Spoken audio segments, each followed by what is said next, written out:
Hey guys, tonight we wander into a sun-drenched hillside that smells faintly of figs, honey, and mischief. The air is soft, the cicadas are gossiping, and a barefoot boy with curls that refuse to behave is about to change the world, not by war, not by invention, but by accident. You're here to witness how Dionysus, the future god of wine, discovered joy, chaos, and hangovers in one sweet sip. You probably won't survive this one, trust me. It's all fun until the grapes start talking back. So, before you get comfortable, take a moment to like the video and subscribe, but only if you genuinely enjoy what I do here. And hey, tell me in the comments where you're watching from and what time it is right now. I love imagining you drifting off under the same stars that once shone over ancient Greece.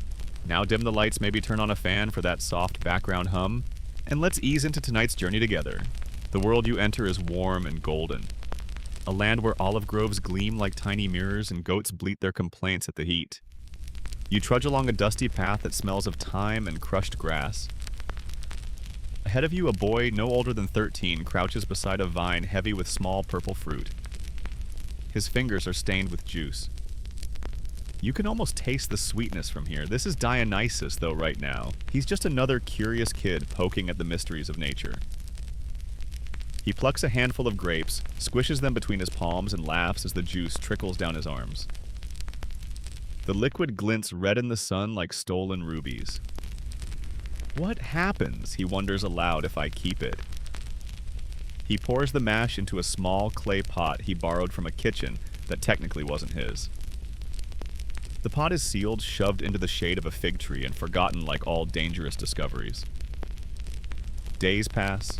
You follow him through fields where shepherds whistle to their flocks and nymphs hum songs that make the air shimmer. Dionysus is restless, the kind of child who asks too many questions. Why do figs split open when ripe? Why does thunder scare mortals but make gods laugh? Why does Zeus always smell like burnt oak? You chuckle because you know curiosity never ends quietly. When he remembers the jar again, he opens it cautiously. The air fizzes out in a hiss that startles a nearby goat. The smell is sharp, tangy, alive. Dionysus tilts the pot and drinks. The first sip is confusion, the second revelation. Warmth spreads through his chest. Laughter bubbles up, and the world suddenly seems to dance. You can almost feel it, that dizzy moment when the line between thinking and feeling blurs into a soft, glowing haze. A shepherd nearby asks what he's drinking. Dionysus grins and offers a cup. The man takes it, drinks, then begins to sing loudly and off-key. Birds scatter. The goats panic, and Dionysus laughs until tears streak his cheeks. You realize you're watching the first wine tasting in history, complete with spontaneous musical chaos. The mainstream historical fact: ancient Greeks believed Dionysus introduced viticulture, the art of cultivating vines and fermenting wine, to humanity. Archaeologists later found evidence that fermented grape beverages existed thousands of years before Greece's golden age. But mythology always claims the first sip belongs to this barefoot experimenter. Here's a quirky tidbit: early Greek farmers thought vines breathed the morning dew to grow. Some even sang to them at dawn, convinced the vines liked flattery. You can imagine young Dionysus trying it, whispering compliments to leaves that shiver in the breeze, probably adding a few jokes just to keep things interesting. Historians still argue whether Dionysus's myth was imported from Thrace, Phrygia, or even farther east, or whether it bloomed in Greece itself. Some say he was always an outsider god, a wandering force of nature adopted by a cautious Olympus. Others claim he was native, born from the land's pulse, misunderstood because joy itself terrifies those who live by order. As dusk settles, you watch him twirl among the vines, a clay cup in hand, his hair catching the orange light. The juice has made him fearless. He hums strange tunes that seem half laughter, half prayer. Around him, the air feels charged, as if the soil itself recognizes its new secret. You hear the distant murmur of nymphs giggling behind trees, perhaps amused that mortals will never drink water the same way again. The shepherd, meanwhile, has discovered gravity. He sways, laughs, and declares that the earth is spinning. Dionysus helps him sit down, more amused than alarmed. You can't help but snicker. The first hangover is already brewing. Later, when the stars rise, the boy stares at his hands, purple-stained, trembling slightly, and whispers, "It's like catching the sun and keeping it in a jar." You think of that clay pot still half full, humming softly under the fig tree, its contents alive in a way only transformation can be. That's the real wonder here, not divine lightning or golden thrones, but the simple magic of letting nature change itself while no one's looking. You feel the ground exhale, the night deepen, and the scent of fermenting grapes drift through the warm air. If you listen closely, you might even hear a soft fizz, the heartbeat of something entirely new. A drink that will ignite wars, poetry weddings, and far too many regrettable songs. And somewhere in the distance, a young god laughs because he's just turned curiosity into chaos, and the world will never sober up again. The night air hums with crickets, and the stars above you shimmer like spilled salt on dark velvet. You're still on that warm Greek hillside, the smell of fermenting grapes lingering faintly in your nose. The boy who laughed himself dizzy yesterday, yes, that same Dionysus is now pacing barefoot along the edge of a stream, staring at his reflection like it just insulted him. His story, like most divine tales, is already complicated. He doesn't yet know who he is, or how many times he's technically been born. You watch him crouch by the water, touch the surface, and whisper, "Mother." The ripples don't answer, but somewhere far above, lightning crackles faintly. Because of course, when your father is Zeus, even self-reflection comes with thunder. The mainstream historical fact here, Dionysus was said to be the son of Zeus and Semele, a mortal princess of Thebes. His birth, however, was one of Olympus's great disasters, half love story, half explosion. The myth goes that Semele, pregnant and glowing, literally glowing, never a good sign when you date a god, asked Zeus to reveal his true divine form. He warned her that mortals couldn't survive such glory, but she insisted because curiosity and hubris are basically the Greek national pastimes. Zeus relented. The lightning flared. The palace went up like kindling, and poor Semele was reduced to ashes in a heartbeat, leaving only a half-formed infant, wailing in the storm's aftermath. You wince. It's not exactly the gentle cradle story they tell in mortal nurseries. But here's where it gets weird, and weird is kind of Dionysus's brand. Zeus, in an act equal parts grief and ingenuity, sewed the baby into his own thigh to finish gestation. Yes, you heard that right. The king of gods basically became a living incubator. 9 months later, or however divine math works, he unstitched himself and presented the child to the world fully formed, blinking and probably confused about why everyone was screaming. You can almost hear baby Dionysus cooing the first voice ever to come out of a thunder god's leg. Imagine the baby shower for that one. Now Zeus knew that Hera, his ever-jealous wife, would lose her immortal mind over this new child. You picture her pacing Olympus, muttering, "Another one from where this time?" So Zeus does what every overworked divine father does. He hides the kid. He entrusts Dionysus to Hermes, the god of logistics and creative smuggling, who carries the baby down to earth and tucks him into the arms of a mortal couple disguised as farmers. You trudge along the dusty road as Hermes vanishes into the clouds and the child begins his secret childhood, half divine, half human, and entirely confusing. The foster parents love him. Those strange things start happening around the house. Grapevines curl through the windows overnight. Honey drips from empty jars, and once a goat reportedly began singing lullabies. Historians still argue whether these details were later embellishments or ancient metaphors for fertility and abundance, but you suspect the goat really did try to sing. It just wasn't very good. Dionysus grows fast like ivy on a temple wall. He runs through meadows, hair wild, laughter wilder.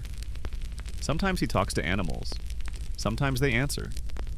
He senses something larger thrumming inside him, something both joyful and dangerous, like music too loud to control. One evening, he overhears villagers whispering about his mother, the mortal who burned to ash. They say her spirit lingers among the dead, still crying for her son. The boy's heart twists. He decides to find her because in myths, grief and adventure are basically the same road. He climbs a hill crowned with poplar trees, looks toward the horizon, and shouts, "If she's gone, I'll bring her back." The wind stirs as if listening. You feel the temperature drop. Even Olympus must have raised an eyebrow. Here's your quirky tidbit. The Greeks believed Dionysus later descended into the underworld to rescue Semele. Some claimed he bribed Hades with a jar of wine. Others insisted he simply threw a party so loud that even the dead couldn't sleep until he left with her. Imagine death itself surrendering to noise complaints. You picture him entering the shadowed realm, a young god with determination in one hand and a wineskin in the other. The underworld is not used to visitors this lively. Shades pause mid-moan to stare at the strange boy striding confidently between them. He calls out for his mother, his voice echoing like laughter through the gloom. Eventually he finds her a faint light in the darkness and offers her the drink of life, that mysterious liquid born of grapes and sunlight. The myths say he brings her back to the surface, renaming her Thyone, a goddess now freed from death's grip. You can almost see the reunion, the boy's arms wrapped tight around a figure glowing faintly, the smell of crushed fruit mixing with the scent of rain on stone. Historians still argue whether this descent symbolizes spiritual rebirth or agricultural metaphor. Some say Dionysus represents the vine itself, dying in winter, resurrected each spring. Others see the tale as a coded drama about maternal love surviving even divine catastrophe. You just see a kid who wouldn't take no for an afterlife. When he returns, he's different. The laughter remains, but now it's threaded with something deeper, compassion maybe, yeah? Or just the awareness that joy means more when you've walked through shadow. He gazes at the vines again, the same grapes that once exploded into the first accidental wine. Only now he seems to understand them. You die, he murmurs to the plant, so others may dance. That night, you lie beneath the stars with him, the crickets quieter than usual, the air thick with memory. Somewhere far off, a thunderbolt sighs in the clouds, like Zeus exhaling relief that his son survived another divine family drama. You watch Dionysus close his eyes and drift to sleep. The grapes sway gently in the breeze, and the stream hums a tune that sounds suspiciously like a lullaby. Maybe it's the same goat again, you can't be sure. In any case, the story is just beginning. The boy who crawled out of a thunder god's thigh and walked back from the underworld is about to find his voice. And once he does, the whole world will start to sway to it, half prayer, half party. Morning leaks gently over the hills, soft gold spreading across dew-laced leaves. You wake to the sound of laughter, light distant echoing through the trees like a promise of trouble. Dionysus is older now, maybe 15 or 16. All restless limbs and wild curls. You trail behind him through a forest that smells of cedar and ripe figs, the kind of place where time moves slower, as if even the sun is drowsy. He's being raised by nymphs now, those eternally carefree spirits who treat parenting like an extended dance rehearsal. They flit through the trees in gauzy tunics, humming songs that don't seem to have beginnings or ends. Dionysus tries to follow their steps, but keeps tripping on roots and laughing too loudly. You move like a goat, one teases, tossing him a cluster of grapes. He catches it grinning because goats, as far as he's concerned, have the best time of anyone. The mainstream historical fact here, the Greeks believe Dionysus grew up hidden on Mount Nysa, a mythical mountain whose exact location scholars have argued over for centuries. Some say it was in Greece, others place it in distant lands like Lydia, India, or even Ethiopia. The uncertainty feels fitting after all. Dionysus is the god of boundaries dissolving, of everywhere and nowhere all at once. You wander with him deeper into the woods, where vines hang low enough to brush your shoulders. He's learning from the nymphs how to charm bees from hives, how to coax sap into sweetness, how to listen for the pulse of things that grow. Their lessons are strange but gentle, like wisdom, disguised as mischief. One teaches him to pluck harp strings until birds join in. Another teaches him to tell the mood of a stream by its ripples. But not all lessons are quiet. There's a satyr, a half-man, half-goat creature named Silenus, who arrives one afternoon already tipsy on something suspiciously fermented. He claims to be a philosopher, though he mostly giggles between hiccups. Wisdom he slurs is knowing when to stop drinking and ignoring that knowledge completely. You can't tell if he's joking, but Dionysus is enthralled. Here's your quirky tidbit. Ancient plays describe Silenus as Dionysus's tutor, but their lessons rarely looked academic. Some say he taught the young god how to mix humor with holiness, turning revelry into ritual. You imagine the pair staggering through the forest, Silenus lecturing about the cosmos while tripping over tree roots, Dionysus laughing too hard to help. Historians still argue whether Dionysus's early myths originated from ecstatic agricultural cults or from imported Eastern mysteries.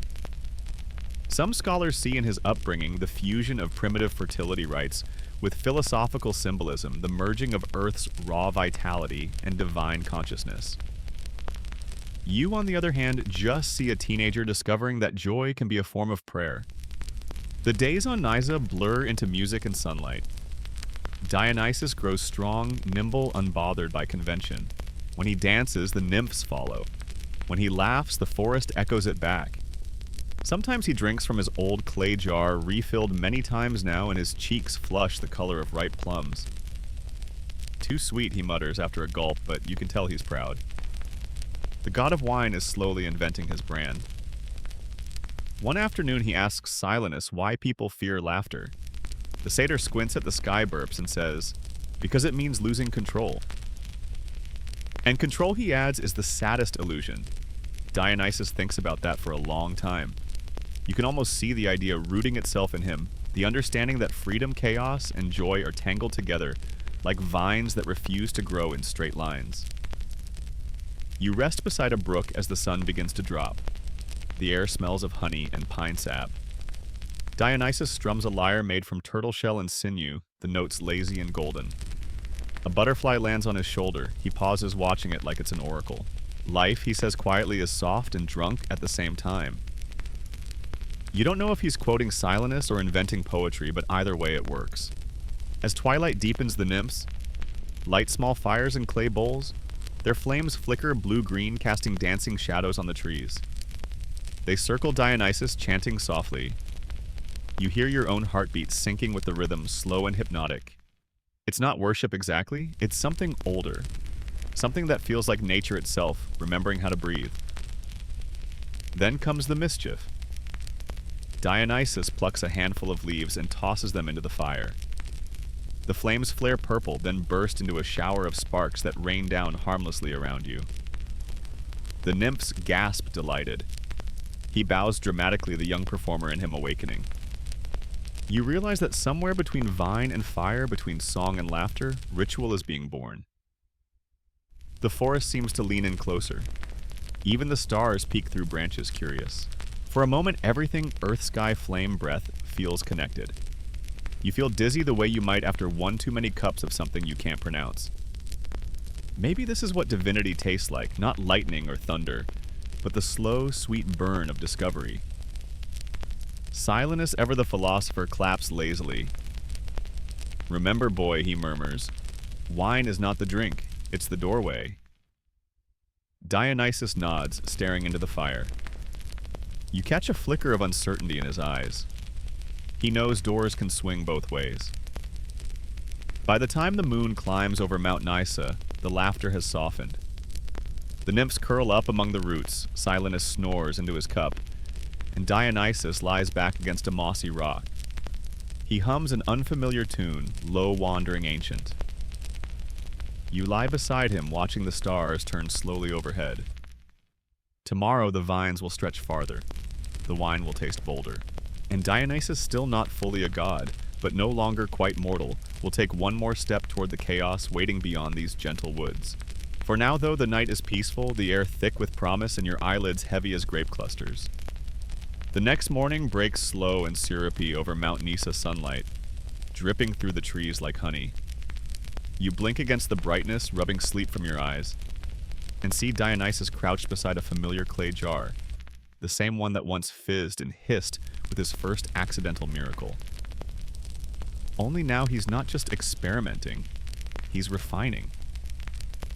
Around him the nymphs chatter excitedly while Selena squints, already nursing what looks suspiciously like a hangover. You move closer. The air hums with anticipation and a faint vinegary tang. Dionysus lifts the lid, inhales deeply, and smiles. It's alive, he says, his voice hushed, like he's announcing the birth of a god. You lean over his shoulder and catch the scent, sharp, sweet, and strangely floral, like fruit that's been kissed by time itself. The liquid inside glows faintly, and you can almost hear it fizzing, whispering secrets about transformation and patience. This is where the first fermentation truly begins, not just of grapes, but of an idea that creation isn't always thunder and lightning. Sometimes it's waiting, watching, and letting nature do the heavy lifting while you nap in the sun. The mainstream historical fact here, the ancient Greeks credited Dionysus with teaching humankind how to cultivate vines, press grapes, and ferment wine. The process, though, simple in principle, requires a delicate balance between air yeast and time, three things mortals tend to underestimate. Archaeologists have traced winemaking back over 6,000 years to regions like Georgia and Anatolia, but mythologically this is where the story ferments into legend. Dionysus, grinning proudly, pours the new batch into a shallow bowl. He dips a reed into it and flicks drops toward the sky. For Father Zeus, he says solemnly, though you suspect Zeus would rather have a thundercloud. Then he passes the bowl around. The nymphs sip and giggle, their laughter spilling through the clearing like music. Silenus raises his cup in mock reverence, toasts the boy, and immediately starts singing a song that rhymes nectar with specter for reasons no one understands. You take a sip yourself, or maybe it's just your imagination and the taste bursts across your tongue. It's sunlight trapped in liquid form, sweet at first, then sharp enough to make your eyes water. You cough and Dionysus laughs. It's not perfect, he admits, but neither am I. Here's your quirky tidbit: ancient Greeks sometimes used goat skins as fermentation vessels. The leftover hair and residue gave the wine a musky flavor, which, depending on your tolerance for adventure, was either delightful or horrifying. Some scholars even think this is why Dionysus is so often depicted with goats. It wasn't symbolism at first, just good branding. Silenus, never one to let facts ruin a party, starts bragging that the drink can heal heartbreak, inspire poetry, and make trees dance. To prove it, he staggers toward an olive tree and begins reciting romantic verse. The tree mercifully remains unimpressed. Dionysus watches, trying not to laugh, but his eyes shine with mischief. Maybe not trees, he says softly, but people, yes. Historians still argue whether Dionysian rituals were truly religious or just socially sanctioned excuses for chaos. Some say his cults represented the liberation of the human spirit through ecstatic experience. Others think they were the ancient world's version of a very long weekend. Either way, you sense the truth lies somewhere in between half devotion, half dance floor. As the day unfolds, word spreads. Villagers climb the hill drawn by curiosity and the faint scent of something wonderful. Dionysus greets them with open arms, offering small cups. They hesitate at first, then sip, and the forest erupts into laughter, singing, and a slightly offbeat conga line. You realize you're watching the first wine tasting turn into the first block party. One old farmer claps Dionysus on the shoulder and says, "Boy, this stuff could make a statue smile." Dionysus laughs, but there's pride in it. He's seeing what his creation can do: break tension, dissolve fear, blur the line between stranger and friend. It's not just about drink, it's about connection. When the sun begins to sink, the clearing looks like a painting come to life. People are dancing their shadows, long and wobbly. The air hums with flutes and tambourines. Someone has started singing about how grapes must be crushed to release their sweetness, a metaphor so obvious even Silenus nods sagely. Dionysus moves among them, smiling occasionally, taking a sip, occasionally stealing a grape from a basket. He doesn't lead the dance, he becomes it. Every motion feels effortless, natural, contagious. You feel it too, a slow, pleasant warmth unfurling in your chest. Later, when the crowd thins and the fires burn low, Dionysus sits beside the embers, staring into the glow. His expression is thoughtful, almost solemn. "It's strange," he murmurs. "The more they drink, the more themselves they become." You nod, understanding. It's not about escaping reality, it's about loosening its grip just enough to breathe. The forest is quiet again. Even Silenus has passed out, snoring gently against a tree stump. The nymphs hum a lullaby somewhere in the dark. Dionysus closes his eyes, leans back and whispers something so soft you barely catch it. Maybe joy is holy too. You lie beside him, the smell of crushed grapes still clinging to the air. Somewhere a nightbird calls. The stars blink overhead like distant lanterns, patient and amused. You can't help but think that the clay jar forgotten, once rediscovered, now has done something no lightning bolt ever could. It's turned a curiosity into communion chaos, into creation. And though he doesn't know it yet, Dionysus has just poured the first cup of the world's oldest celebration. The marriage of nature and spirit, laughter and loss, sweetness and sting. You close your eyes, feeling the warmth ripple through you, and know that the world will never drink plain water again. The fire crackles low and dawn creeps shyly over the horizon, painting everything in pale gold. You're lying on the edge of the clearing, watching Dionysus stretch like a cat after a long nap. His curls glisten with dew, and the faintest smile lingers on his lips, as if even in sleep he'd been laughing. The nymphs are still dozing, tangled in flower garlands and grape leaves, while Silenus snores audibly, one sandal missing, clutching a half-empty bowl of wine like a sacred relic. You get the sense that something's about to shift. The experiment has succeeded. The miracle has fermented. Now comes the next phase, the one where word travels faster than he does. By noon, the first travelers arrive. You spot them climbing the hill, shepherds, potters, a couple of curious fishermen. Each holds something, a jug, a pouch, a half-broken amphora. "We heard you make the drink that makes sadness quiet," one says. Dionysus looks startled, then amused. "It makes goats dance too," he adds helpfully. He pours for them. They drink. And before long, the hillside rings with laughter again. The air smells of ripened fruit, crushed grass, and wood smoke. A shepherd strums a lyre. Someone begins to sing. It's different from yesterday, bigger, wilder, louder. There's no plan, no leader, no rule, except joy itself. The mainstream historical fact here, early Dionysian festivals, what later became known as the Dionysia, began as rustic harvest celebrations, where villagers drank, sang, and performed impromptu plays. These small gatherings evolved into public festivals that shaped Greek theater itself. In other words, without Dionysus, there might be no drama, no comedy, no tragedy, just silence between harvests. You look around, watching the first sparks of performance flicker into existence. A farmer throws a cloak over his shoulders and pretends to be a king. Another mimics Silenus, waggling his fingers and hiccuping dramatically. The crowd roars with laughter. Dionysus, delighted, joins, and no longer just a host, but a conductor of chaos. Here's your quirky tidbit. Ancient Greeks believed that Dionysus sometimes entered his worshippers, inspiring them to act, sing, or dance beyond their usual selves. They called it enthusiasmos, literally being filled with the god. You can feel that energy now, electric and slightly unhinged, like 1,000 hearts beating to the same reckless rhythm. Historians still argue whether these early rituals were harmless community bonding or dangerous releases of suppressed emotion. Some call them precursors to theater, others call them divine therapy sessions. You suspect they were both. There's something cathartic about it, like the vines themselves are exhaling through human mouths. As afternoon turns to evening, more people arrive, drawn by the sound.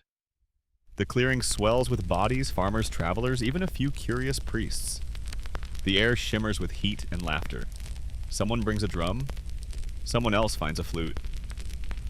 Dionysus claps in time, his eyes gleaming. "Play louder!" He shouts over the noise so the stars can dance too. And somehow they do. The sky seems to pulse with rhythm, the constellations blinking in time with the music. Maybe it's your imagination. Or maybe it's that this god, this barefoot miracle maker with wine-stained lips, really is pulling heaven and earth into harmony. You sit near the fire, sipping from a shared bowl. The flames dance taller, casting everything in gold and crimson. Beside you, a potter sways, gently murmuring, "It feels like the world is laughing through us." You nod. That's exactly it. Then, as suddenly as it began, silence falls. Not awkward silence, but sacred, the kind that wraps the crowd like soft cloth. Dionysus steps forward, barefoot hair wild, and raises his hands. His voice is calm, deep, and steady. "Every grape must be crushed," he says, "but only because joy must be shared." No one speaks. Even Silenus looks solemn. Then the god lifts his bowl, pours a stream of wine onto the earth, and whispers, "Tu Semile."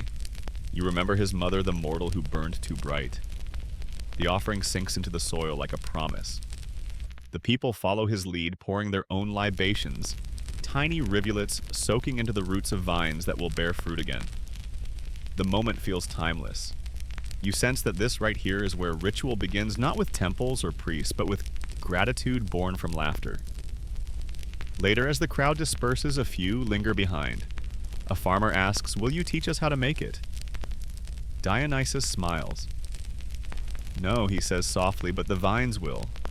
And they will in time, climbing, curling, blooming, wherever they're planted." The night cools. The stars sharpen. Dionysus sits by the dying fire, plucking at a reed flute. The melody is slow and wistful, like a farewell. You realize he's thinking about leaving. The world beyond Nysa is vast, thirsty waiting.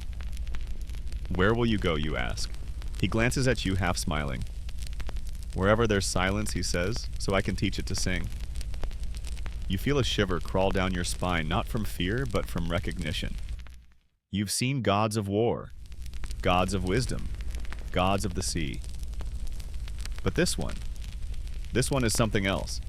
He's the god of turning ordinary days into festivals, sorrow into song.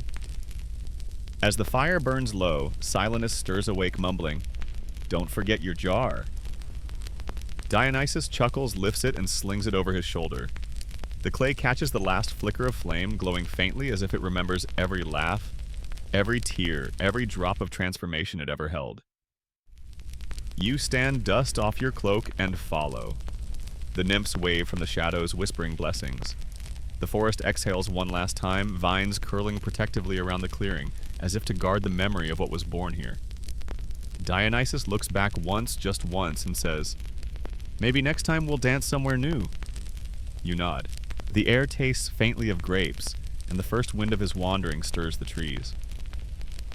The world's first festival has ended, but its echo, rich and golden, is just beginning.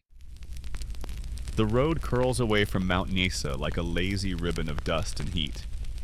You walk behind Dionysus, watching as his bare feet kick up tiny whirlwinds of pollen.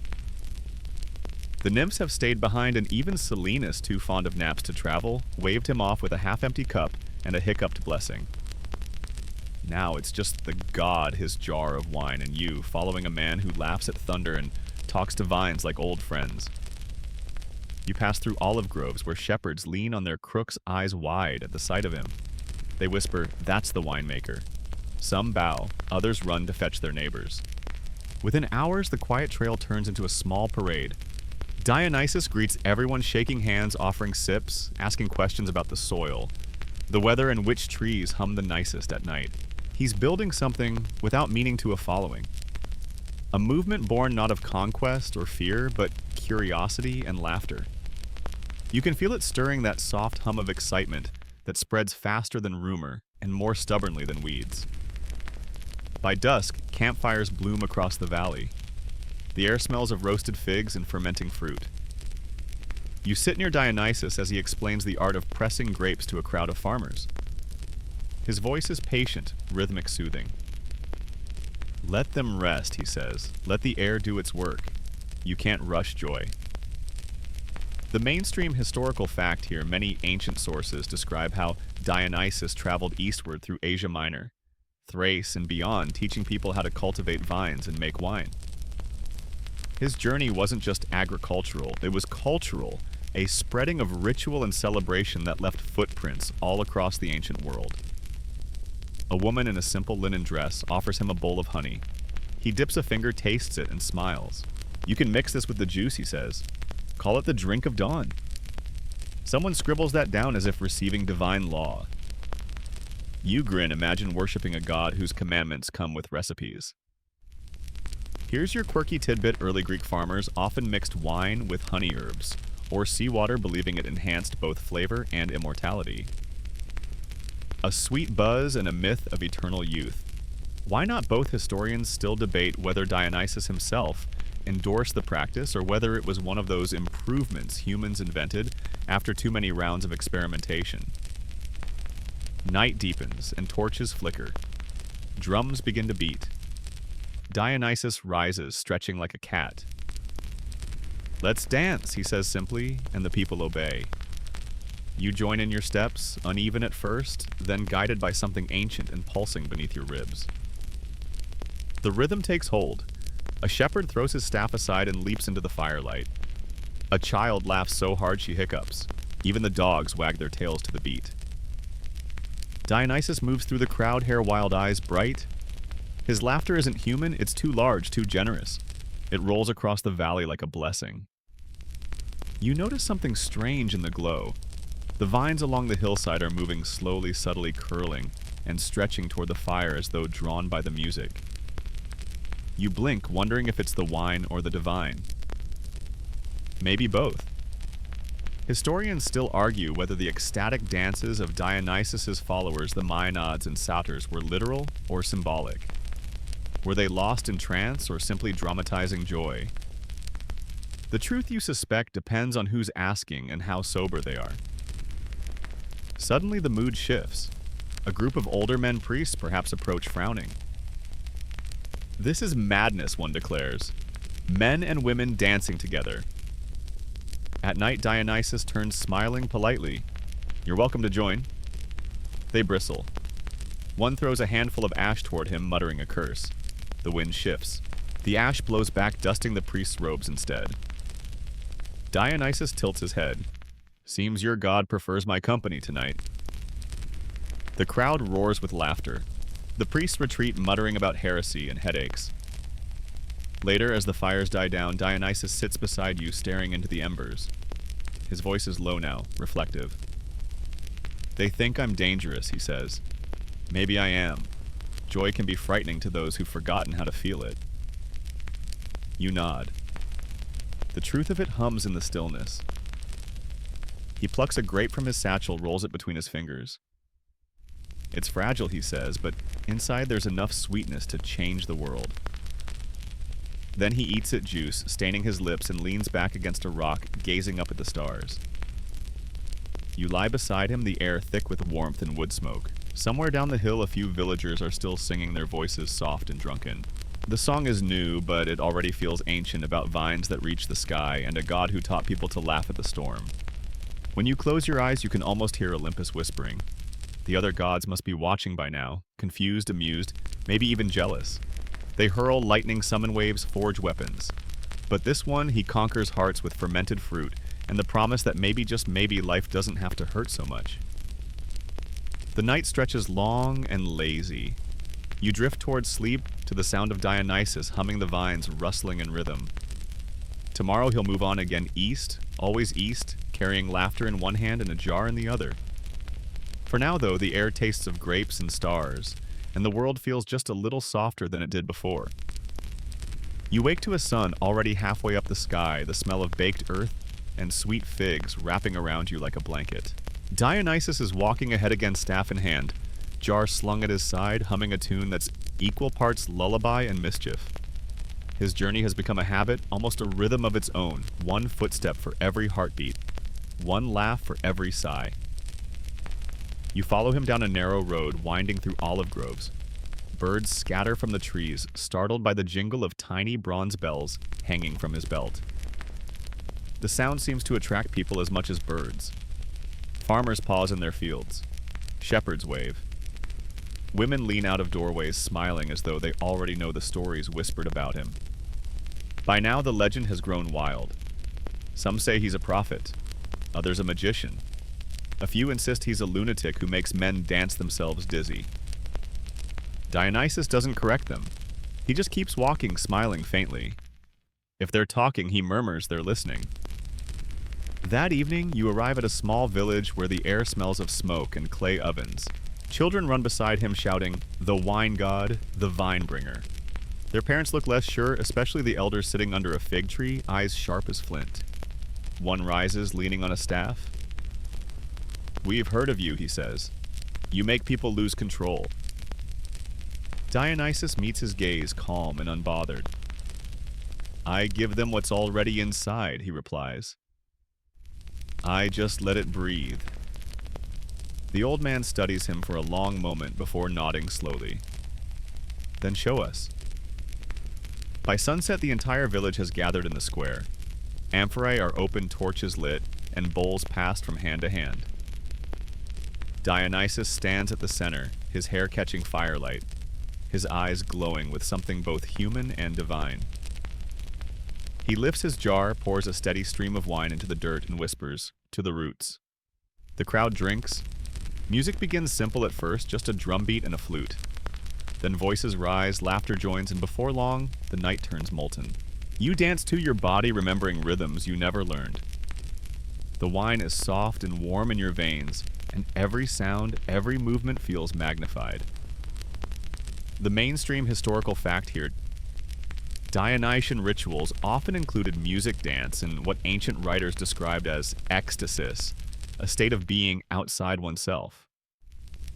Participants believed that through rhythm and movement, they could transcend ordinary consciousness and touch the divine. It was less about losing control and more about finding another kind of clarity hidden beneath the surface of reason. Here's your quirky tidbit: some early worshippers wore wreaths of ivy instead of grapevines, because they believed ivy's evergreen leaves symbolized eternal life, and more practically because ivy didn't attract bees. You smile at that, even gods have to make concessions to insects.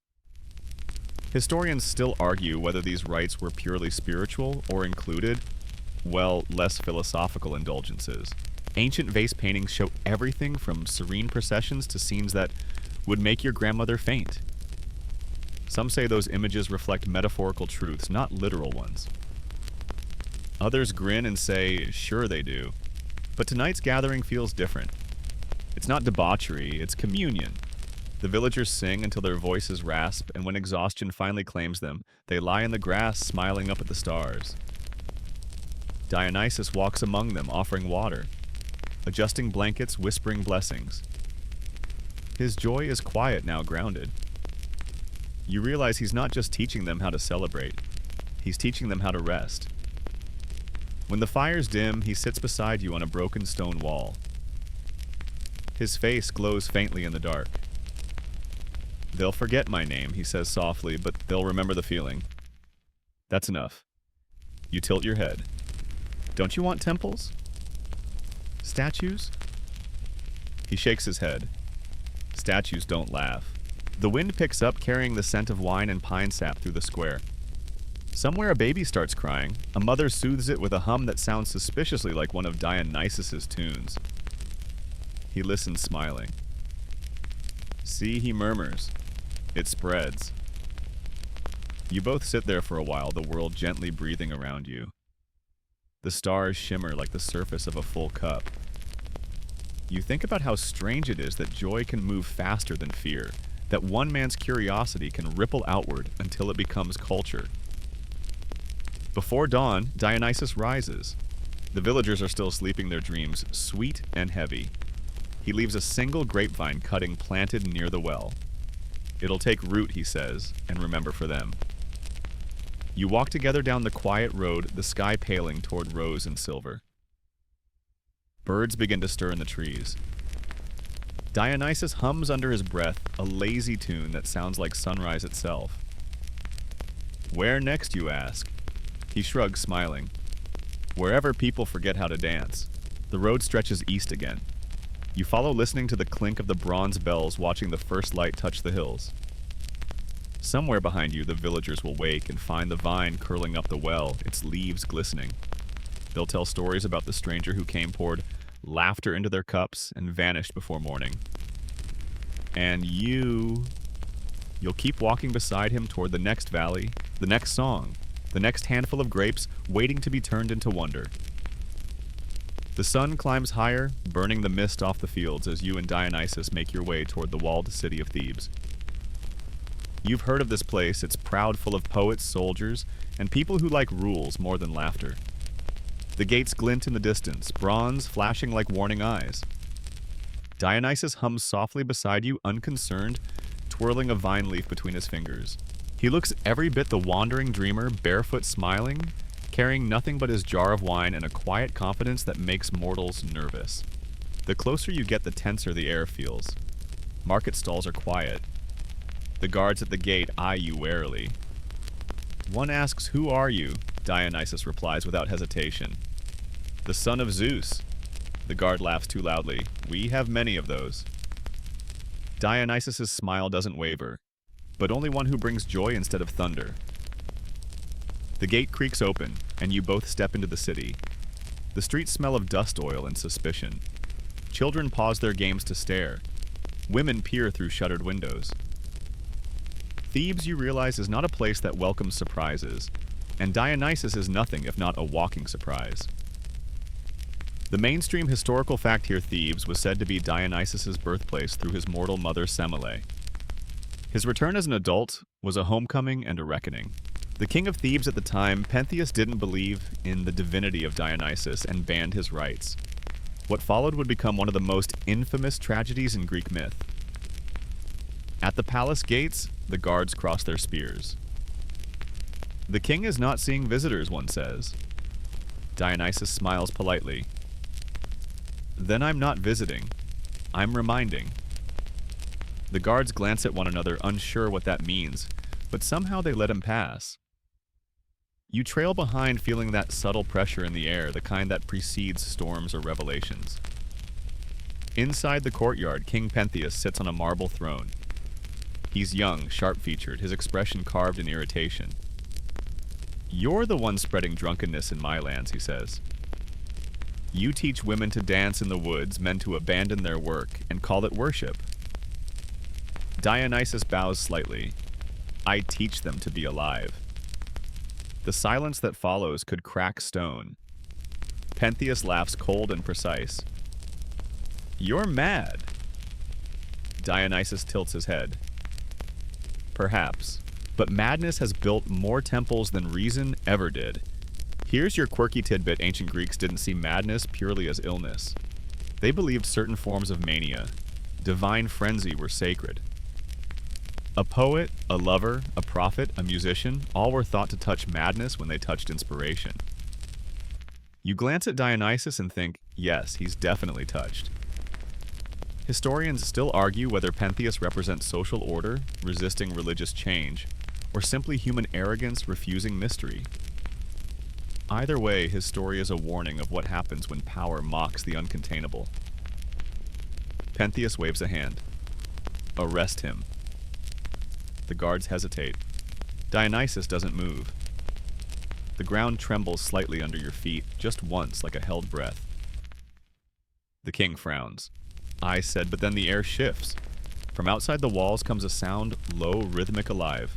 Drums, flutes, voices singing in ecstatic unison. The Maenads women of Thebes who had fled to the hills to worship Dionysus in secret are calling for their gun. Their song spills into the courtyard, wild and electric. The guards lower their spears on my band. Pentheus leaps to his feet. "Silence them," he shouts, but no one moves. The sound only grows louder. You can feel it in your chest, a pulse older than speech. Dionysus looks at the king, calm as moonlight. "Would you like to see them?" he asks softly. Pentheus hesitates, curiosity flickering behind his anger. "See them. See what joy looks like," Dionysus says. And here begins the terrible beauty of the story. You watch as Dionysus gestures his fingers, weaving through the air like vines. A shimmer passes over Pentheus's face. His eyes glaze for a heartbeat, then clear again, filled now with wonder. "Take me," he says quietly. "Show me." You walk together into the mountains under a rising moon. The path glows pale, the night humming with anticipation. In the distance, the Maenads' torches flicker like stars scattered across the hillside. You can hear their laughter, their songs, a celebration of life so fierce it borders on chaos. When you reach them, they don't bow or kneel. They welcome Dionysus like kin, their hands raised, their eyes shining. They dance around him in spirals, their movements both graceful and feral. Pentheus watches entranced, but his curiosity curdles into fear. "They're wild," he whispers, "unhinged." Dionysus looks at him, eyes bright and distant. They're free. The rest of the myths say ends in tragedy. Pentheus disguising himself as a woman to spy on the rites, only to be torn apart by the very frenzy he mocked. You don't see it happen. Dionysus turns your gaze away before it begins. Some things he murmurs are not for waking eyes. Historians still argue what the story means. Was it divine punishment, a parable about repression and release, or simply a myth warning kings that even power must bow to joy eventually? You'll never know for certain. When the night is over, the drums fade. The air is heavy with the scent of crushed ivy and tears. Dionysus stands alone at the edge of the forest, his face unreadable. "Mortals think I bring madness," he says softly, "but I only give them mirrors." You walk with him away from Thebes as dawn bleeds into the sky. The world feels quieter now, emptier like a stage after the actors have gone. Somewhere behind you, the Maenads are singing again, low, mournful, and strangely beautiful. Do you regret it, you ask? Dionysus shakes his head. Even sorrow, he says, has its music. You walk on the light, softening the gods' shadow long and golden before you. Thebes fades behind the hills, its pride and its lessons left to history. Ahead, the road continues winding, uncertain but alive with possibility. The road beyond Thebes feels quieter, though the echoes of flutes and cries from the Maenads still haunt the wind. The sun is pale, the air brittle. You and Dionysus walk in silence for a long time. He doesn't look back. His eyes stay fixed on the horizon, as if the very act of moving forward could dissolve memory. By the second day, he begins to hum again. The tune is familiar, something between a lullaby and a lament. You realize that every time he loses something, a home, a friend, a piece of faith, he turns it into music. Maybe that's how gods heal. You pass shepherds tending their flocks. They greet him cautiously, half reverent, half wary. His story has spread faster than wildfire now. The god who brings both joy and ruin, wine and madness, creation and collapse. You hear his name whispered in shrines, taverns, and marketplaces. Some light candles for him, others cross themselves and bolt their doors. Dionysus takes it all in stride. They remember he says simply, "That's what matters." The mainstream historical fact here, after his return to Thebes, Dionysus' cult exploded in popularity across Greece. The Dionysia festivals, originally small rural rites, became state-sponsored events in Athens. Out of these celebrations grew the foundations of Greek drama, tragedy comedy, and the masked performances that would define Western theater for millennia. You can almost see it forming now, a crowd gathering under an open sky. A wooden stage being built near a vineyard, masks carved from bark and linen. A farmer steps forward to tell a story not about gods on thrones, but about people who feel too much. Laughter, sorrow, music, all in one breath. That's the real legacy of Dionysus, not the drink, but the art it inspires.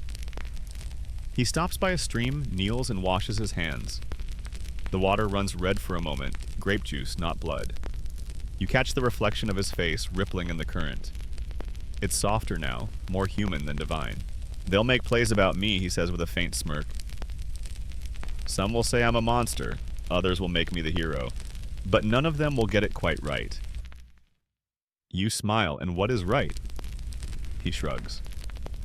That joy and sorrow drink from the same cup. Here's your quirky tidbit in the earliest Greek theaters, the chorus. The group of singers who narrated and danced was originally part of Dionysian worship. They wore ivy wreaths, carried wineskins, and moved in circular patterns to symbolize the endless cycle of growth and decay. So yes, every modern musical owes its soul in part to a tipsy god and his rhythm-loving followers. Historians still argue whether Greek theater was more about religion or entertainment. Was it sacred performance or just an excuse to drink in daylight? You suspect Dionysus would say, why not both? As evening falls, you arrive at a small amphitheater carved into a hillside. It's empty now, but the stones hum faintly, as if remembering applause. Dionysus climbs onto the stage, spreads his arms, and begins to recite something in a low voice. Words you don't understand, but feel deep in your chest. His tone shifts from grief to laughter to rage to tenderness, all within a few breaths. It's mesmerizing. You realize you're watching the world's first actor, one voice carrying 1,000 emotions. The wind seems to listen. Even the shadows lean closer. When he finishes, there's no audience to clap, but you find yourself whispering, "Bravo." He grins. You see, theater is just worship that forgot it was worship. You both sit on the stone steps as night spreads across the sky.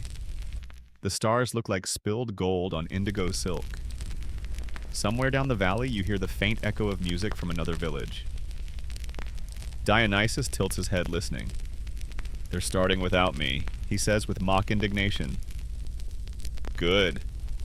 He leans back, eyes half closed, and sighs.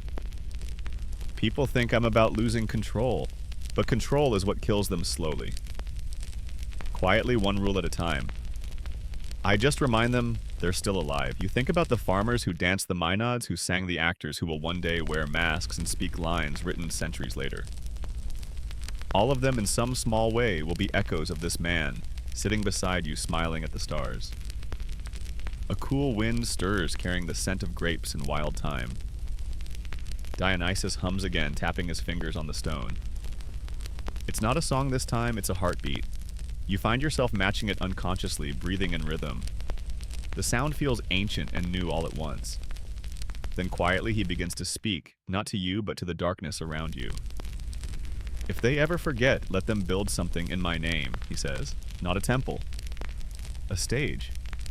Somewhere they can pretend to be each other until they understand themselves. The stars flicker brighter as if agreeing.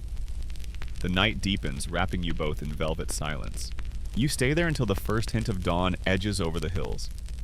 Dionysus stands, stretches, and says, Come on.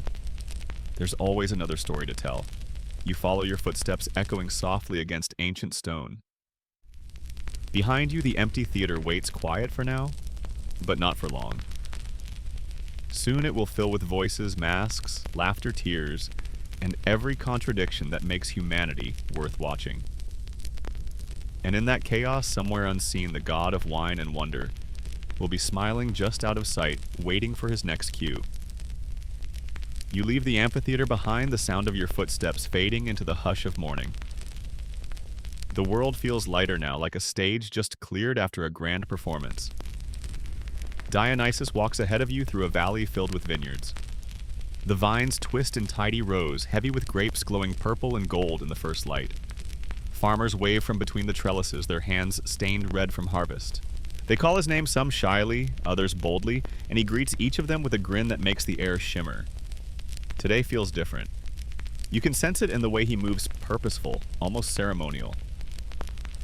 The people have been whispering for weeks about a grand celebration. Something to honor him, something to thank the earth. Dionysus, who never planned anything in his life, finally nods and says, All right, let's make it happen. By midday, word has spread to every corner of the valley. You help string garlands of ivy between olive trees while children carry baskets of fruit and amphorae of wine. The whole village hums with anticipation. There are flutes, drums, and the smell of roasting figs. Someone paints masks with ash and clay, another builds a stage out of stacked crates. It's rough, crooked, perfect. The mainstream historical fact here, the earliest city. Dionysia festivals in Athens combined processions, plays, and feasting to celebrate both the god and the renewal of life. These were more than parties, they were civic events that united communities through art and faith. Citizens carried sacred wine through the streets, chanting prayers for fertility, good harvests, and peace. But here in this little valley, you're witnessing the very first spark of that tradition, the prototype of every festival to come. The sky turns amber, and Dionysus steps into the square. He's crowned with grape leaves, his tunic stained with juice, his smile wider than sunlight. The crowd falls silent. He lifts his cup high.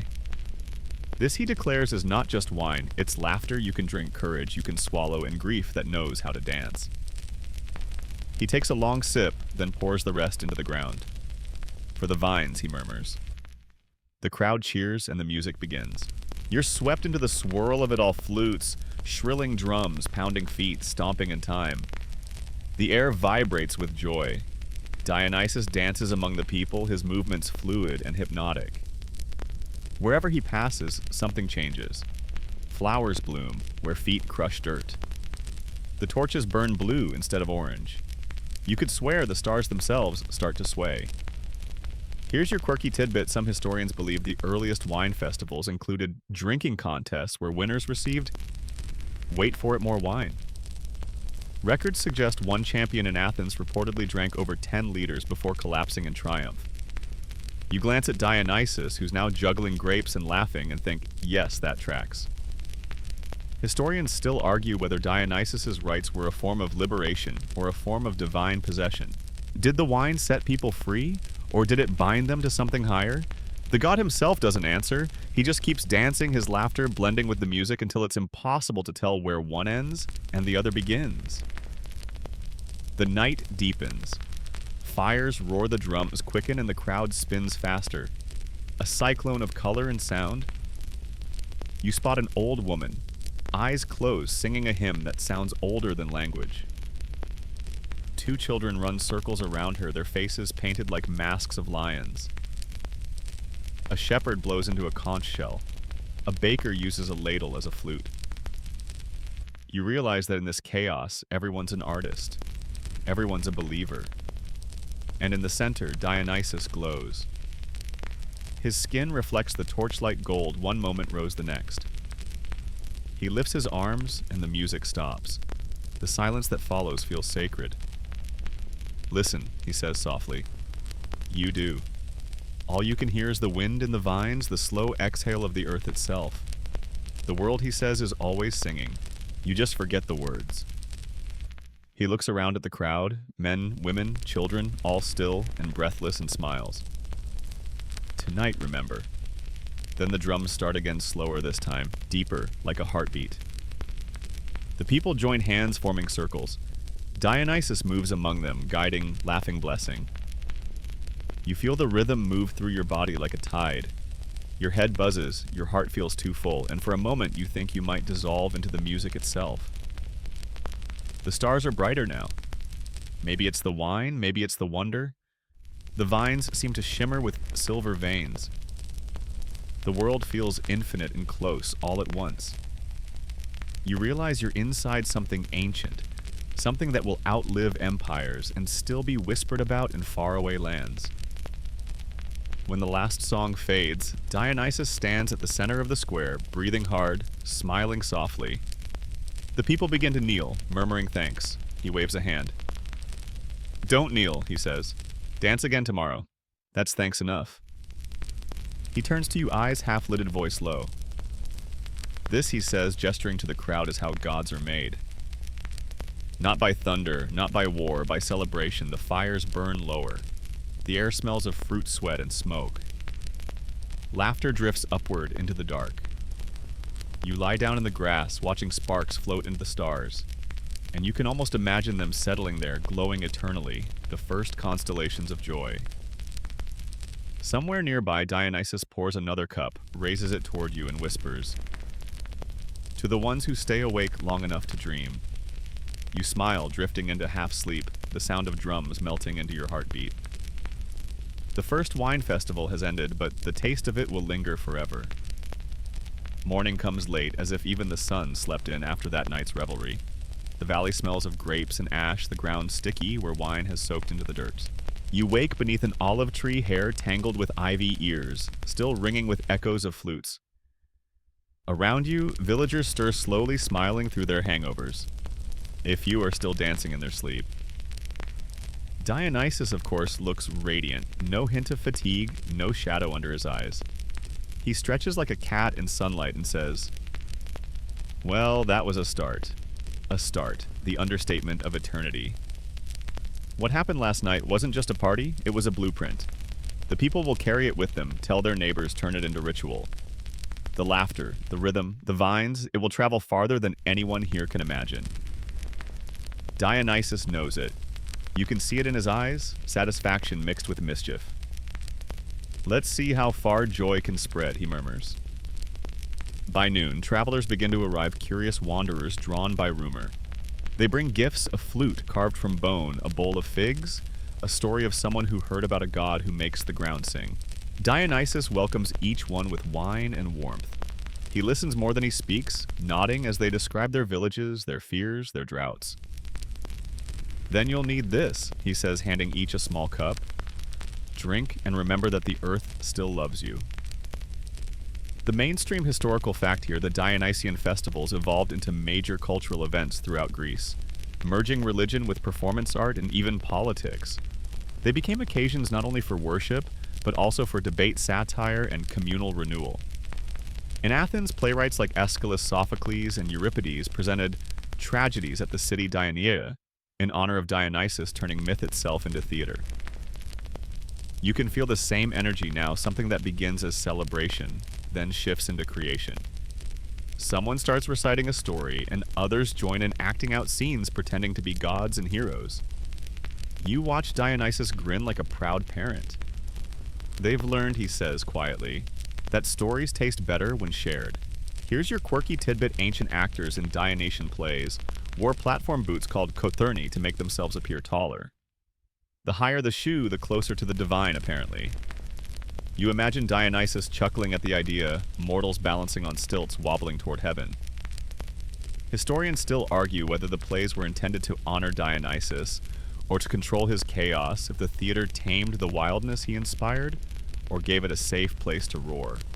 But as you watch these villagers laughing and crying through their performances, you realize it's both. It's structure born from chaos, meaning shaped from madness. That evening, Dionysus climbs a hill overlooking the valley. You follow your sandals crunching on the dry grass. From up here, you can see torches flickering in the distance, other villages already preparing their own gatherings. Word is spreading faster than wildfire. He folds his arms, watching with quiet pride. They'll think they're celebrating me, he says softly. But really they're celebrating themselves. You sit beside him, the horizon burning orange. The vines below look like veins of gold under the dying sun. For a while, neither of you speak. Then he starts to laugh, sudden and bright. I almost feel sorry for the other gods, he says. They built temples. I built hangovers. You laugh with him. It's hard not to. His humor is infectious, the kind that turns wisdom into play. As night falls, travelers light fires all around the valley. From every direction comes music, different rhythms, different songs, all layered like a great woven tapestry of sound. The air pulses, you lie back and listen, eyes tracing constellations above.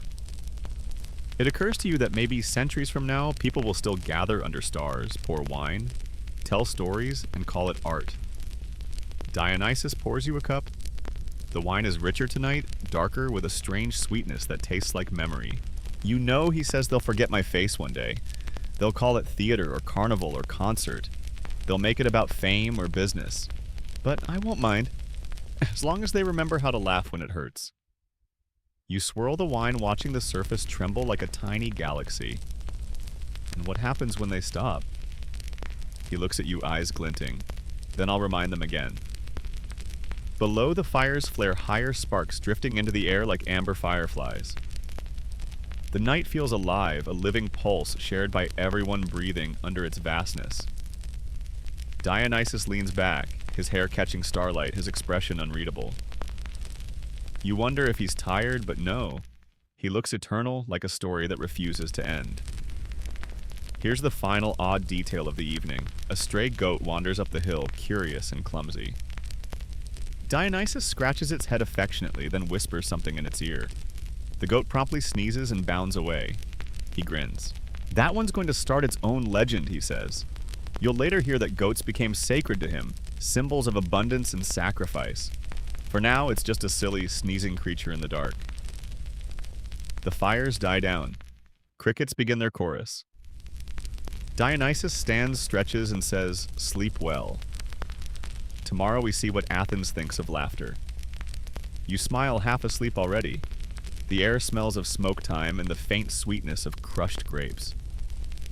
The laughter of mortals fades into dreams, and somewhere between them and the gods, the spirit of Dionysus hums, soft, steady, unstoppable. By the time you wake, the valley has emptied. The laughter that once echoed through the vineyards has drifted elsewhere, carried by travelers who've packed their stories and songs into wagons. You walk beside Dionysus along a dusty road that twists toward a seaside town. He seems quieter this morning, though his eyes sparkle with the satisfaction of a plan well planted. It's spreading, he murmurs. Joy travels faster than fire when people are tired of fear. You arrive by noon to find another festival already brewing. The locals are building altars decorated with ivy and hanging garlands from olive trees. You smell roasted lamb honey cakes and the faint, dizzying sweetness of fermenting grapes. The air hums with preparation more reverent than wild this time, as if they sense something sacred beneath the revelry. The priests of the town step forward, their white robes fluttering. They bow low and welcome Dionysus as if he were an honored guest instead of the source of their newfound chaos. He laughs softly, accepts their offering of wine, and then, to everyone's horror, pours it directly onto the ground. For the earth, he says again. She gives it first. The mainstream historical fact here in ancient Greece, Dionysian rites, often balanced between the sacred and the profane. The festivals blended prayer with indulgent sacrifices, followed by feasting hymns, followed by dancing, solemn worship melting into drunken joy. This tension between reverence and release became the essence of Dionysian faith. The ceremony begins at sunset. Candles line the temple steps, flickering like tiny suns. Musicians play softly as the townsfolk gather, each holding a small cup of wine. Dionysus stands among them, not above, not apart. The people raise their cups to him, but he gestures for them to lower them. No, he says. Raise them to each other. You feel the mood shift. The crowd looks uncertain, then begins to turn cup by cup, neighbor by neighbor. A woman toasts the farmer who helped mend her fence. A fisherman toasts his wife. Even the priest toasts the drunk sleeping by the altar. The laughter that follows isn't wild, it's warm human healing. You realize the god is teaching something subtle here. Wine isn't just escape, it's communion. A bridge. A mirror. Here's your quirky tidbit in some rural Dionysian rites. People mixed wine with seawater during coastal ceremonies, believing it honored both land and ocean.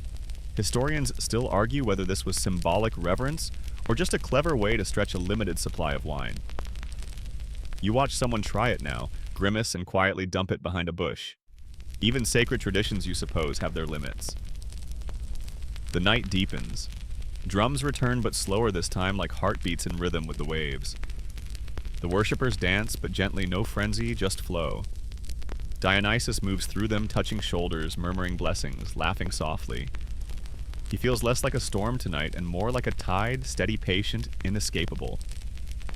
A child approaches him holding a cracked clay cup. It's all I have, she says shyly. Dionysus crouches down, fills it from his own flask, and whispers, "Then it's enough." You watch her grin, take a sip, and giggle uncontrollably. He winks. First miracle of the evening, he says. The crowd laughs. Even the priests join in. The walls between sacred and profane crumble a little more with every toast, every shared song. Historians still argue whether the cult of Dionysus represented liberation or danger, whether it freed people from repression or tempted them toward madness. But as you stand in the glow of firelight, surrounded by faces glowing with joy, it feels like something simpler: permission. Permission to feel deeply, to celebrate life's contradictions without shame. Later, after the feast, Dionysus wanders down to the beach. The waves hiss softly against the sand. He kicks off his sandals, wades into the surf, and turns to you with a grin. This is my kind of prayer, he says. No walls, no rules. Just sky and sea arguing about which is bluer. You sit beside him watching moonlight ripple across the water. Do you think the other gods understand you, yet you ask? He laughs so loudly it startles a flock of gulls. Understand they barely tolerate me. Zeus thinks I'm too theatrical.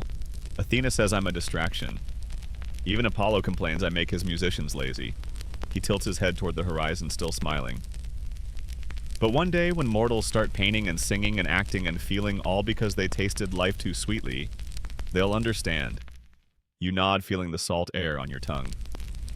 And when that day comes, he smirks. Then we'll have another festival. Behind you, the town is still awake. Fires burn low and people hum lullabies. Someone starts reciting a poem half drunk but earnest about vines climbing toward the stars. You can't tell if it's prayer or performance, and maybe that's the point. The god stretches out in the sand, resting his head on his arm. Mortals call it worship when they don't know what else to call joy, he says, eyes closing. But I'll take it either way. You watch as the tide creeps closer, brushing his toes and the stars shimmer on the water's surface.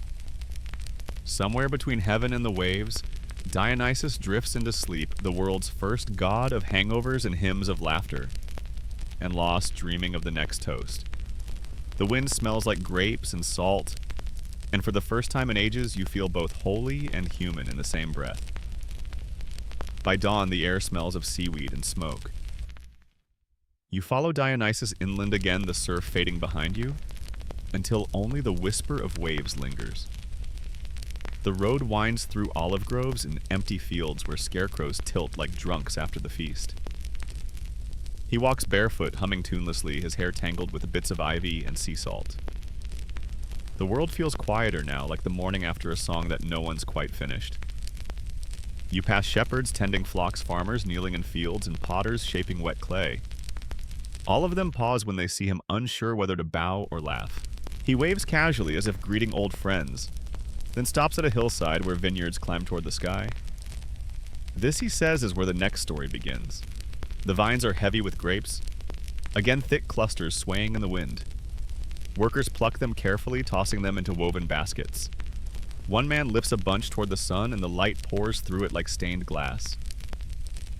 You see, Dionysus murmurs, even fruit knows how to hold a little light. The mainstream historical fact here by the classical period viticulture had become a sacred craft in Greece. Farmers prayed to Dionysus for fertile soil and protection from rot, believing that each harvest was a gift from the god's own blood.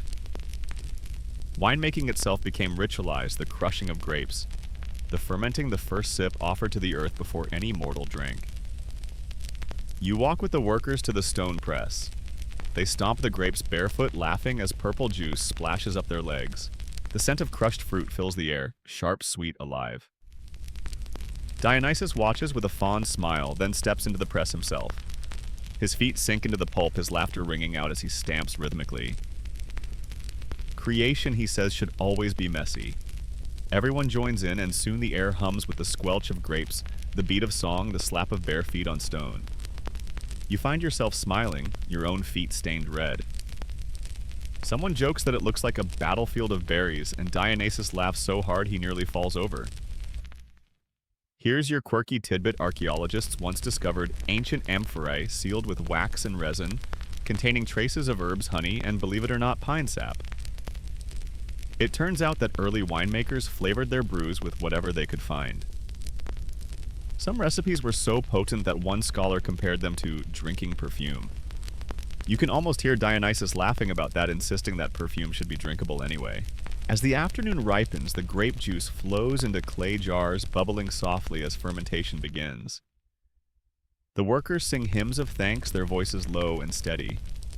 The smell of yeast mingles with sunlight.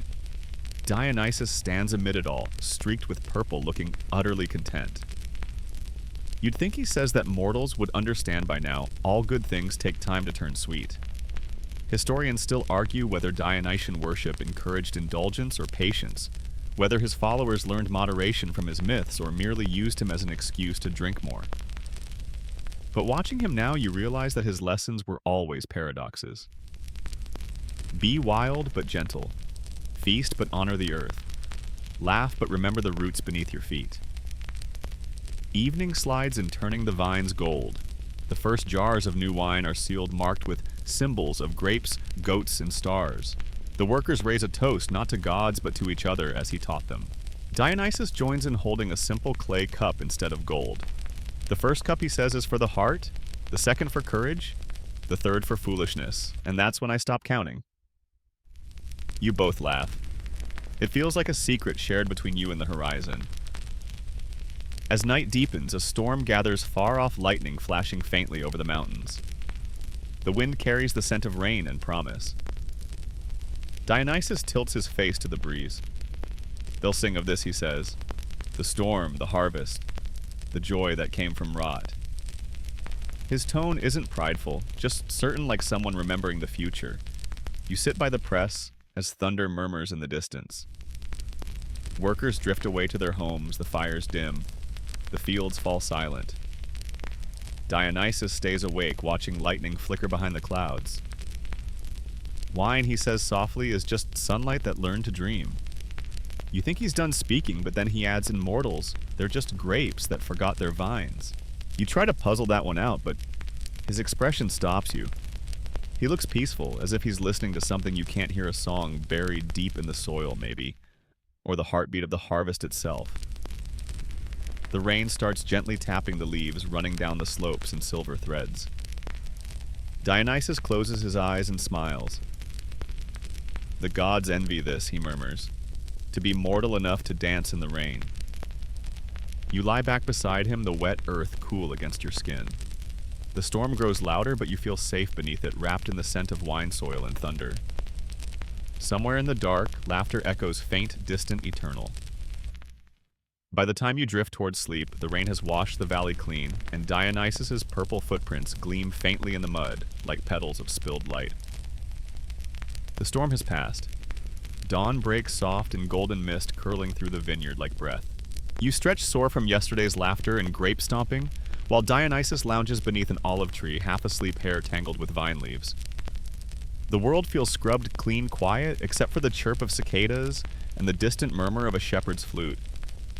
He yawns and gestures lazily toward the horizon. Time to see where the wines wandered off to. And so you follow again down a road that winds through valleys and over hills, through towns where the scent of fermenting grapes already hangs thick in the air.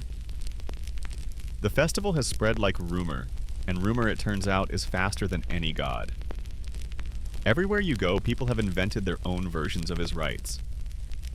Some dance under moonlight, others recite poetry by the sea. In one village, you watch men balance wine jugs on their heads while children cheer. In another, solemn priests bless vineyards with olive oil and song. Dionysus observes it all with amusement. Mortals, he says, always remix the recipe. I give them grapes. They add chaos. The mainstream historical fact here, the cult of Dionysus, eventually spread throughout the Mediterranean, from Greece to Italy, Thrace, and even into Asia Minor. As it grew, each culture reshaped his worship, sometimes celebrating him as a gentle bringer of joy, sometimes fearing him as a god of madness.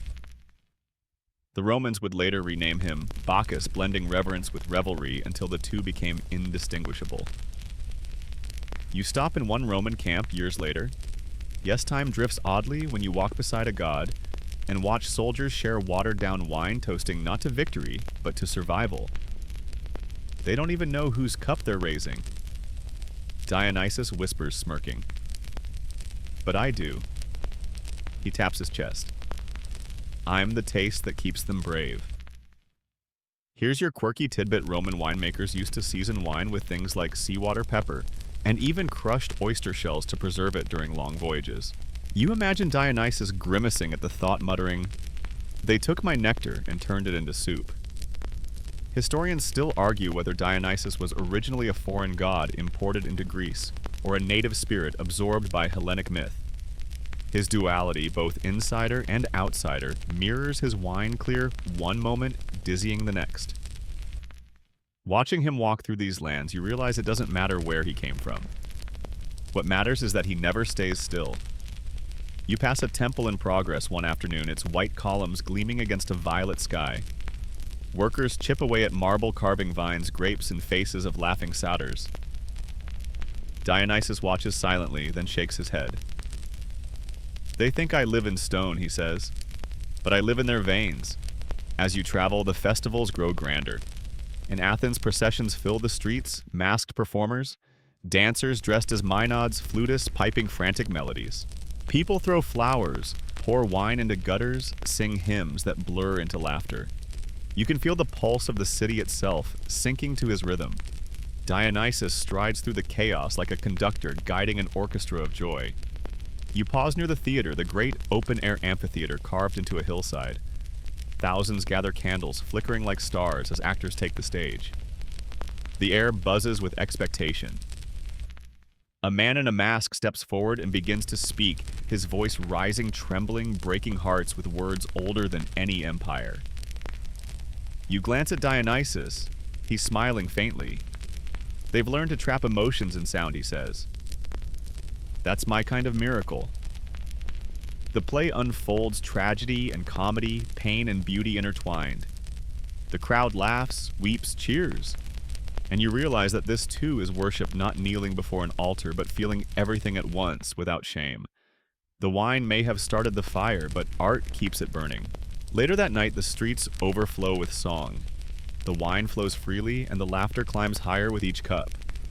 You lean against a pillar dizzy, but content while Dionysus watches from the shadows, face half hidden beneath his hood. They celebrate me, he says, but they don't need me anymore. That's how you know a god has done his job. You ask him if that bothers him. He shakes his head. Not at all. Joy isn't meant to be owned. It's meant to wander. In the distance, fireworks or maybe lightning flare against the sky, painting the city gold for an instant.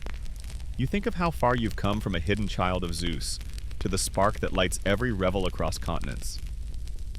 Dionysus looks at you as if sensing your thoughts. Mortals call it history, he says, but it's really just good storytelling. Here's another odd image. A philosopher lurching out of a tavern muttering about truth and intoxication while trying not to trip over his toga.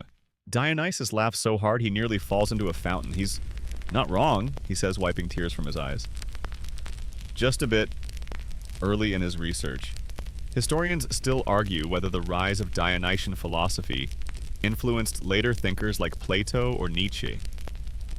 Some say his spirit, ecstasy as wisdom, chaos as clarity, never really left the Western mind. You can almost hear him whisper, "Of course it didn't. I aged into metaphor." By the time you leave Athens, dawn is spilling across the Acropolis, pink and gold and endless. The wine jugs are empty, the streets quiet but smiling. Dionysus pauses on the steps, watching sunlight crawl up the marble temples. They'll forget my name, he says softly, but they'll never stop raising their glasses. You look at him, the god of contradiction, of laughter and tears, of order, born from madness, and you realize he's right. Every toast, every song, every play that moves someone to tears is a quiet echo of him. The day-warm cicadas begin their chorus again, and Dionysus turns back to you, eyes shining. Ready for one last drink? You nod. He hands you a cup filled with sunlight so golden, it almost hurts to look at. You sip, and it tastes like every festival, every story, every heartbeat that ever believed joy was worth chasing. You leave Athens behind, the laughter fading into the hum of cicadas and wind. Dionysus walks ahead of you down a narrow dirt path that curls through cypress groves, his shadow long and soft in the morning sun. The road feels quieter now. No drums, no songs, no chaos. Only stillness. You realize it's the first time you've heard him walk in silence. He glances back, grinning faintly. You thought the story ended with the parties, didn't you, he teases. Mortals always think joy is loud. He lifts a hand, brushing his fingers along the bark of a tree. But sometimes it whispers. You travel for hours through rolling hills until you reach a small village overlooking the Aegean. The fields shimmer silver green with olive leaves, and the sea stretches out beyond, impossibly blue. The villagers recognize him, they always do, though none can quite say why. They bow, offer bread and figs, and ask shyly for his blessing over their harvest. He blesses them with a smile and a splash of wine across the soil. For the earth first, he murmurs, because she remembers everything we forget. The mainstream historical fact here by the late classical era Dionysus wasn't just a god of wine anymore, he had become a god of rebirth, transformation, and theater. His mysteries promised release from fear, even from death itself. In the Eleusinian and Orphic traditions, his name was whispered beside Persephone's, both symbols of life's endless cycles, growth, decay, renewal. That evening, you sit with him on a hill overlooking the water. The horizon glows gold and the sea looks like molten glass. A fisherman's flute drifts up from the docks, playing a melody both happy and sad. Dionysus listens, eyes closed, swaying gently. They don't even know they're praying, he says softly. That's the best kind of worship. He hands you a small clay cup, plain, unpainted, still damp from being freshly made. The first one was mine, he says, but the last one's yours. You turn it in your hands. What do I do with it? He shrugs. Fill it with anything that makes you feel alive. Doesn't have to be wine. Could be laughter. Could be silence. Could be both. You drink though the cup holds only water, and it tastes richer than any vintage. Here's your quirky tidbit: archaeologists once found ancient Greek drinking cups etched with small riddles. Tiny jokes or blessings meant to be read as you drained the last drop. One famous one simply said, "Drink well, forget sorrow." You can't help thinking that Dionysus might have written that himself on a lazy afternoon. Night rises slowly, wrapping the hills in indigo. The villagers gather below carrying torches and instruments, and soon the first notes of a song climb toward you. It's a familiar rhythm, soft swaying, rising like a heartbeat. Dionysus smiles faintly. See, they've learned to keep the fire alive without burning the house down. You listen as the song drifts higher, mingling with the rustle of waves. He stretches yawns and lies back on the grass, looking up at the stars. Every story ends like this, he says. Someone thinks it's over. Someone else keeps dancing. Historians still argue whether Dionysus was truly worshipped as a god of resurrection or merely as a symbol of seasonal cycles. But you watching him fade into the silver light of the moon know better. He isn't gone. He's just changed form, spilled from myth into memory, from altar to heartbeat, from divine chaos into quiet joy. The wind smells faintly of grapes again. You think of every place he's passed through: vineyards, taverns, temples, theaters, all left echoing with laughter. Even now, somewhere in the world, someone is raising a glass without knowing whose spirit clinks beside theirs. He speaks one last time, his voice soft, almost a whisper. Tell them, he says, that joy isn't rebellion, it's remembrance. His eyelids flutter closed, the stars reflecting in his wine-dark eyes one final time. And if they ever forget, they can always pour another. You sit beside him long after the torches fade, watching the constellations ripple over the sea. The waves hush against the shore like slow applause. A breeze carries the faint scent of grapes and earth, and you realize the night feels alive, humming quietly with the same pulse that began this journey. Somewhere in that rhythm you hear him again, laughter, faint and golden, tucked between the wind and the waves. You smile. The story doesn't need to end. It just needs to rest. And now as the night folds gently around you, the story quiets like a song fading into its final note. The vineyards, the laughter, the festivals, they all dissolve into stillness, leaving only the soft echo of wind through the cypress trees. You can almost taste the last hint of wine on your tongue, sweet and distant, like the memory of a dream you're not quite ready to leave. You breathe slower now. The air feels cool, calm, and patient. Above you, the constellations stretch like threads of light across a deep velvet sky, the same stars that watched Dionysus dance, the same ones that glimmer above your own quiet night. History has a way of circling back, of whispering in new voices. And maybe, just maybe, every glass lifted in joy is a small act of remembering. You let your thoughts drift like leaves floating on still water. The laughter fades, the footsteps soften. And all that remains is rhythm, the heartbeat of stories that never truly sleep. Close your eyes. Imagine the soft hum of the sea, the glow of lanterns dimming in the distance, and the warmth of the earth beneath you. The god of wine is gone now, but his lesson lingers. That joy in its gentlest form is sacred. That celebration, even in whispers, is prayer. So rest now. Let the story cradle you. Let the world fall quiet, golden and slow. The cup is full, the night is kind, and the dream continues, calm, endless, and sweet.